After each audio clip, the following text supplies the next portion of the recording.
बापूजी, ये स्थित प्रज्ञ से ऊपर की भी कोई अवस्था और भी है क्या? हाँ है ना, स्थित प्रज्ञ अवस्था तो मनुष्य आत्माओं के लिए कहा है। ठीक है। मनुष्य को कहा, अर्जुन मनुष्य था ना, हाँ, मनुष्य था।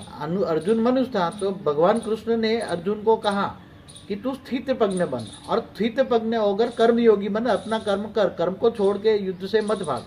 नहीं तो युद्ध तेरे को नहीं करेगा, तेरा कर्म नहीं करेगा तो तेरा विकर्म बनेगा, पाप बनेगा, तो तू नरक में जाएगा। तो कौन सी स्थिति इससे ऊपर की है? आत्मा की स्टेज जो है, अलग अलग स्टेजेज हैं। आत्मा जब हाई स्टेज हो जाती है, आत्मा को ज्ञान होता है, जब परमात्मा से कनेक्शन होता है, परमात्मा से पावर आता है, तो आत्मा स्वयं जैसे जीव शिव बन जाता है। क्या बोला? शिवोम शिवोम शिव, मैं शिव हूँ, मैं शिव हूँ, मैं शिव हूँ।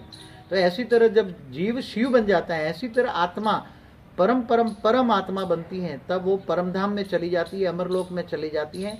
तो ये भवसागर से परे चली जाती है, जैसे 7 आसमान से परे, 7 लोक से परे चली जाती है, 14 भुवन से परे चली जाती है। जैसे कृष्ण ने बताया अर्जुन को कि तू परम तत्व को सूर्य की भांति प्रकाशित कर दे ज्ञान द्वारा। भगवान कृष्ण ने सूर्य को ज्ञान समझा, ज्ञान सूर्य कहा। ज्ञान सूर्य माना ऐसे अरबों सूर्य है, एक गैलेक्सी में, एक आकाशगंगा में अरबों सूर्य है। तो आत्मा में इतनी शक्ति है कि अरबों सूर्य की भांति तेरे अंदर शक्ति है। वो शक्ति को धारण कर, तो तू अरबों सूर्य की शक्ति तेरे अंदर आएगी, तो तू परम धाम में चला जाएगा। परम धाम में जाने के आत्मा परमात्मा बनती है, तब अरबों सूर्य की रोशनी आती है। क्या इसी से जीवन और मृत्यु से ऊपर जा सकता है इंसान? तो उसी से ही, उसी को ही जीवन मुक्ति कहता है ना, उसी को ही जीवन मुक्ति कहते हैं, उसी को मोक्ष कहते हैं, उसको मुक्ति कहते हैं।